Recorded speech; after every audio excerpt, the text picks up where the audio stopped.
বাংলার দ্বিতীয় দফার নির্বাচনের এখনো কয়েকটা দিন বাকি। 142টি আসনে ভোট নিয়ে এই মুহূর্তে চলছে জোরদার প্রচার।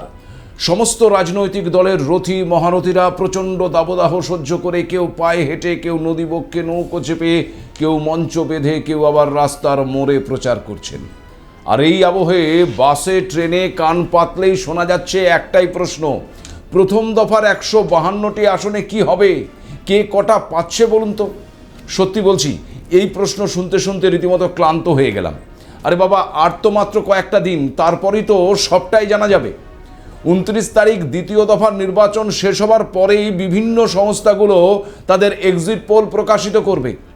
কিন্তু জানেন কি, এবার বাংলায় এক্সিট পোল করতে গিয়ে কতটা অসুবিধায় পড়তে হচ্ছে ওই বিভিন্ন সার্ভে সংস্থাগুলোকে। কেন বিপাকে পড়ছেন তারা? কি বলছে ভোট পরবর্তী সমীক্ষা? ইভিএমে বন্দি 152টি কেন্দ্রের মানুষের রায়, কিন্তু তারপরেও ইভিএম নিয়ে কেন আতঙ্কে ভুগছেন শাসক বিরোধী উভয় পক্ষ? স্ট্রং রুমগুলোতে কতটা সুরক্ষিত এই ইভিএমগুলি? আর ভোটের হারের রেকর্ড ছুঁলেও এবারের ভোটের সবচেয়ে বড় গেম চেঞ্জার কারা? কাদের ভোট বদলে দিতে চলেছে বাংলার সমীকরণ? নমস্কার, আপনারা দেখতে শুরু করেছেন এডিটার্স ডায়েরি। আমি ভাস্কর দত্ত আরও একটি নতুন এপিসোডে আপনাদেরকে স্বাগত জানাই। ভোটের আগে পশ্চিমবঙ্গের বিধানসভা নির্বাচন নিয়ে একাধিক এপিসোডে আপনাদের আমি বলেছি যে এবারের নির্বাচন অন্যবারের নির্বাচনের থেকে অনেক ক্ষেত্রেই আলাদা, যার অন্যতম একটি কারণ এসআইআর। আর আপনারা জানেন যে এবারের প্রথম দফা নির্বাচনে রাজ্যের 152টি আসনে ভোটদানের হার ছিল প্রায় 92.8%। স্বাধীন ভারতের ইতিহাসে যা এক অনন্য নজির। এই আবহে এত ভোটদানের নেপথ্যে কোন রাজনৈতিক দল বেশি লাভবান হবে তা নিয়ে জল্পনা এখন তুঙ্গে। চলছে বিশ্লেষণও। বুথ ফেরত সমীক্ষা করার সংস্থাগুলো কাজ চালিয়ে যাচ্ছেন তাদের নিজেদের, কিন্তু তার আগেই এক একজন এক এক রকমের তথ্য তুলে ধরছেন। নির্বাচনের ফলাফল কি হবে তা হয়তো সময় বলবে, কিন্তু এবারের নির্বাচনে কি হবে তার ক্যালকুলেশন কিন্তু অত্যন্ত কঠিন হয়ে পড়ছে। বলা ভালো, অঙ্ক বড় কঠিন। কারণ এসআইআর নির্বাচনে প্রভাব ফেলছে, এটা ঠিক, কিন্তু এসআইআর সব জায়গায় একই রকম প্রভাব ফেলছে না, বরং বলা ভালো এক এক জায়গায় এক এক রকম প্রভাব ফেলছে এই এক এসআইআর। নাম বাদ যাওয়ার ঘটনা একভাবে প্রভাব ফেলছে, আবার নাগরিকত্ব বজায় রাখার তাগিদ আরেকভাবে প্রভাব ফেলছে। প্রথম দফার ভোটে দেখা যাচ্ছে যে 91 লক্ষ নাম বাদ দেওয়ার ফলে তালিকায় ডিনোমিনেটর বা ওই মোট ভোটারের সংখ্যা কমেছে। এর ফলে শতাংশের হিসেবে ভোটদানের হার অনেক বেশি দেখাচ্ছে। এটি ভোটারদের মধ্যে এক ধরনের সচেতনতা বা আতঙ্ক উভয়ই কিন্তু তৈরি করেছে। ভোট না দিলে ভবিষ্যতে নাগরিকত্ব বা পরিচয় সংকটে পড়তে হতে পারে। আবার এসআইআরের ফলে মতুয়া এবং সীমান্তবর্তী এলাকার ভোটারদের মধ্যে একটি মিশ্র প্রতিক্রিয়া দেখা যাচ্ছে। অনেকের নাম বাদ পড়ায় তারা ক্ষুব্ধ এবং আতঙ্কিত। এই ক্ষোভ কোন দলের দিকে যাবে তা নির্বাচনের ফলাফলে কিন্তু বড় প্রভাব ফেলবে। আবার এসআইআরের ফলে যে 91 লক্ষ ভোটারের নাম বাদ গেছে তা কাদের ভোট ব্যাংকে বেশি আঘাত করবে তার ওপরেও কিন্তু নির্ভর করছে 2026-এর ভাগ্য। ফলে বুঝতেই পারছেন অঙ্কটা বড় কঠিন। আর সে কারণেই এবার বাংলার বুকে ভোটের জন্য ওই বুথ ফেরত সমীক্ষা করতে নেমে রীতিমতো হাবুডুবু খাচ্ছে বড় বড় সমস্ত সেফোলজিস্টরা। বিপাকেও পড়ছেন সমীক্ষা সংস্থাগুলো। এমনকি একটি সমীক্ষা সংস্থা অ্যাক্সেস মাই ইন্ডিয়া অন্য সংস্থাগুলোর মতো তারাও কিন্তু এবার বাংলার মাঠে ময়দানে নেমে ভোটের সমীক্ষা করছে। কিন্তু পশ্চিমবঙ্গে এই সমীক্ষার একটি অদ্ভুত অভিজ্ঞতার কথা তুলে ধরেছেন ওই অ্যাক্সেস মাই ইন্ডিয়ার চেয়ারম্যান এবং ম্যানেজিং ডিরেক্টর প্রদীপ গুপ্ত। একটি জাতীয় সংবাদ মাধ্যমকে দেওয়া সাক্ষাৎকারে প্রদীপ গুপ্ত জানিয়েছেন তার সংস্থার 6 জন সার্ভেয়ার এবার পশ্চিমবঙ্গের জেলে 24 দিন কাটিয়েছে। তাদের অপরাধ ছিল ভোটারদের কাছে তাদের ভোটদানের পছন্দের বিষয়টি জানতে চাওয়া। পুলিশের অভিযোগ ছিল যে এমন কার্যকলাপের ফলে ভোটার তালিকা থেকে নাম বাদ পড়ার আশঙ্কা তৈরি হতে পারে। প্রদীপ গুপ্তের মতে এই ঘটনাটি একটি জ্বলন্ত দৃষ্টান্ত, যা বুঝিয়ে দেয় কেন পশ্চিমবঙ্গ ভারতের বাকি অংশের তুলনায় অত্যন্ত ভিন্ন এবং কঠিন একটি জায়গা। যে সংস্থাটি 81টি নির্বাচনের মধ্যে 74টির ফলাফল সঠিকভাবে ভবিষ্যৎবাণী করেছে বলে দাবি, সেই সংস্থার চেয়ারম্যান বলছেন পশ্চিমবঙ্গ সম্ভবত ভারতের একমাত্র রাজ্য যেখানে একজন অত্যন্ত দক্ষ সার্ভেয়ারকেও অনেকটা অন্ধের মতন বা অনিশ্চয়তার মধ্যে দিয়ে কাজ করতে হয়। কারণ বাংলার মানুষেরা তাদের মতামত প্রকাশ করতেই নাকি চান না। 10 জন মানুষের সঙ্গে কথা বললে 2 থেকে 3 জন সঠিক উত্তর দেয়, যার ফলে মুখ বুজে থাকা মানুষের সমর্থন কোন দিকে তা বোঝাটা একটা বড় সমস্যা। অন্য রাজ্যগুলোর ক্ষেত্রে যেখানে মত প্রকাশে অনিচ্ছুকের হার 10 থেকে 20%, সেখানে বাংলায় অনিচ্ছুক সংখ্যাটা প্রায় 60%। অর্থাৎ বুঝতেই পারছেন যে এবার বাংলার ভোট কিন্তু হচ্ছে অত্যন্ত একেবারে সাইলেন্টভাবে, যা এবারের নির্বাচনে আরও একটা বড় ফ্যাক্টর হতে পারে। কারণ মানুষ কি চাইছে তা খুব একটা কিন্তু বোঝা যাচ্ছে না। সেখান থেকেই কিন্তু তৈরি হচ্ছে একাধিক প্রশ্ন। 152টি কেন্দ্রের এই প্রশ্নের উত্তর কিন্তু এখন ওই ইভিএম মেশিনে বন্দী, আর সেই ইভিএমগুলো এখন কড়া নিরাপত্তায় রয়েছে বিভিন্ন স্ট্রং রুমে। প্রথম দফার ভোট নির্বিঘ্নে শেষ হলেও এবার স্ট্রং রুম ঘিরে বাড়ছে কিন্তু উত্তেজনা। শুক্রবার রাতে স্ট্রং রুমে সিসিটিভি ক্যামেরা বন্ধ থাকার অভিযোগে জঙ্গিপুর পলিটেকনিক কলেজে দলবল নিয়ে পৌঁছে যান একেবারে সাগরদিঘির বিধায়ক এবং তৃণমূল প্রার্থী বায়রন বিশ্বাস। সেখানে কেন্দ্রীয় বাহিনী এবং পুলিশের সঙ্গে রীতিমতো বচসায় জড়িয়ে পড়েন তিনি। বায়রন অভিযোগ করেছেন ইচ্ছে করে ওই সিসিটিভি ক্যামেরা বন্ধ করে দেওয়া হচ্ছে নাকি স্ট্রং রুমে। এই পরিস্থিতিতে নির্বাচন কমিশনের দিকে আঙুল তুলেছেন তিনি। আপনাদের মনে হতে পারে সিসিটিভির ক্যামেরা বন্ধ তা কিভাবে বাইরে থেকে জানতে পারলেন বায়রন? দেখুন, এখানে একটা বিষয় আপনাদেরকে জানিয়ে রাখি। এবার নির্বাচন কমিশনের তরফে প্রত্যেক স্ট্রং রুমের ভেতরে যেখানে সমস্ত ইভিএম রাখা রয়েছে সেখানে সিসিটিভির ক্যামেরা লাগানো হয়েছে, আর বাইরে একটি জায়গায় মনিটর রাখা হয়েছে।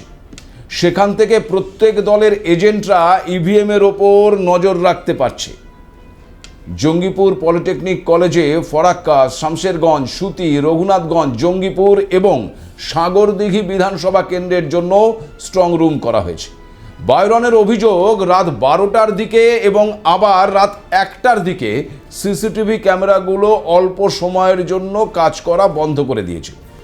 এই আবহে ভোর 4টের সময় স্ট্রং রুমে ঢোকার অনুমতি চান বায়রন, কিন্তু নির্বাচনী বিধি অনুযায়ী কেন্দ্রীয় বাহিনী এবং রাজ্য পুলিশ তৃণমূল নেতাকে ভেতরে ঢুকতে দেয়নি, আর এরপরই শুরু হয়ে যায় হই হট্টগোল। তবে শুধু জঙ্গিপুরে নয়, কোচবিহারের স্ট্রং রুমের নিরাপত্তা এবং সিসিটিভি ক্যামেরার সচলতা নিয়েও সরাসরি নির্বাচন কমিশনের বিরুদ্ধে তোপ দেখেছেন কোচবিহার জেলা তৃণমূল কংগ্রেসের সভাপতি তথা কোচবিহার দক্ষিণ বিধানসভা কেন্দ্রের প্রার্থী অভিজিৎ দেব ভৌমিক। শুক্রবার রাতে স্ট্রং রুমের বাইরে রীতিমতো বিক্ষোভ দেখাতে থাকেন তৃণমূল কংগ্রেস কর্মী সমর্থকরা। অন্যদিকে আবার মেদিনীপুর কলেজে স্ট্রং রুমেও উত্তেজনা লক্ষ্য করা গেছে। সেখানে আবার বিজেপি প্রার্থী শঙ্কর গুছাইত তিনি আবার অভিযোগ করেছেন তৃণমূলের বিরুদ্ধে।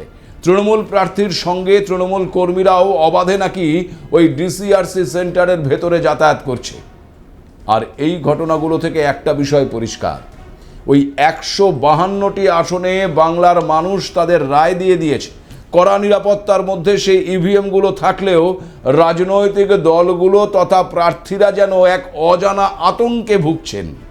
শাসক বিরোধী সব পক্ষের প্রার্থীদের ইভিএম নিয়ে এই অজানা আতঙ্কের কারণ কি জানেন কি? এবারের নির্বাচনে আসল গেম চেঞ্জার কে বা কারা? ভোট বড় বালাই জানেন তো।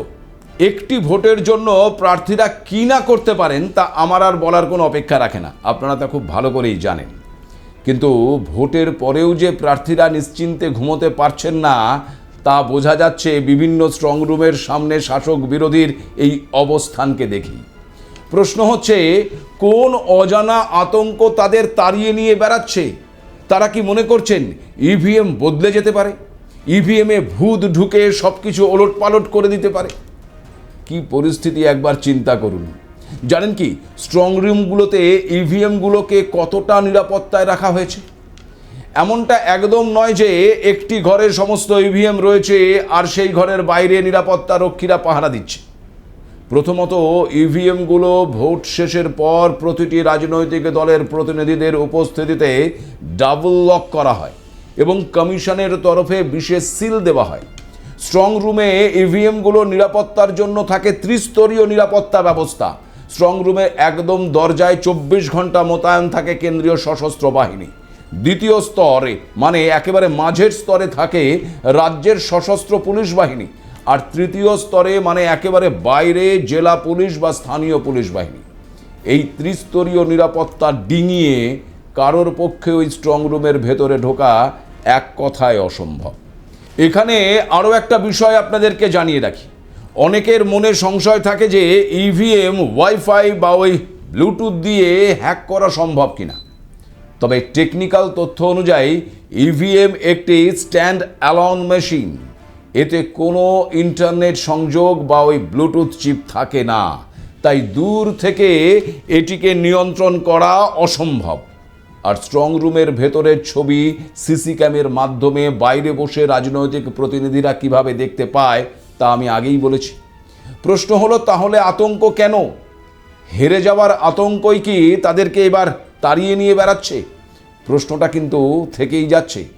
দেখুন, প্রথম দফার নির্বাচনে বলা হচ্ছে বিপুল সংখ্যক ভোট পড়েছে, আর এই বিপুল সংখ্যক ভোট কোন দিকে গেছে সেটাই এখন আলোচ্য বিষয় হয়ে দাঁড়িয়েছে।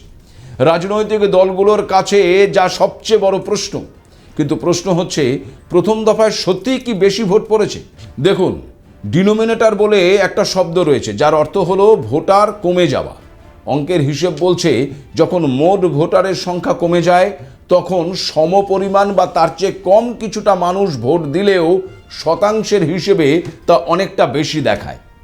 দেখুন, প্রথম দফায় 152টি আসনে প্রায় 92.88% ভোট পড়েছে, অথচ 2021 সালে এই আসনগুলোতে গড় ভোট ছিল প্রায় 82%।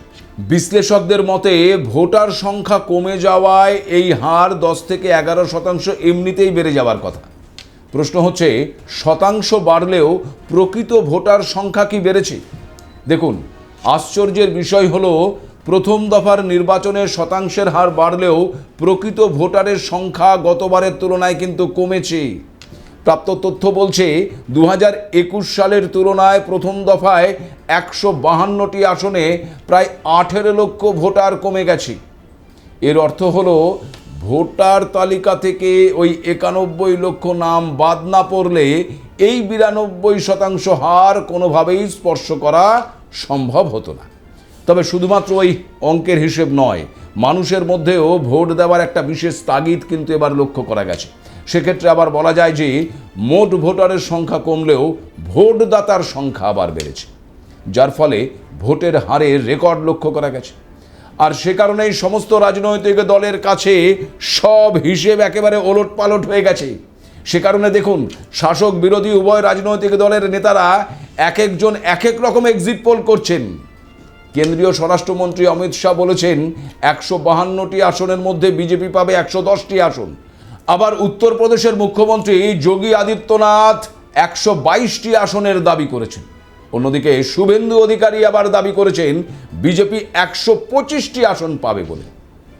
অন্যদিকে তৃণমূল কংগ্রেসের দিক থেকে মুখ্যমন্ত্রী মমতা বন্দ্যোপাধ্যায় বলেছেন প্রথম দফার 152টি আসনের মধ্যে বিজেপি বড়জোর ওই 20 থেকে 25টি আসনে সীমাবদ্ধ থাকবে, অর্থাৎ তৃণমূল পাবে প্রায় 130টি আসন।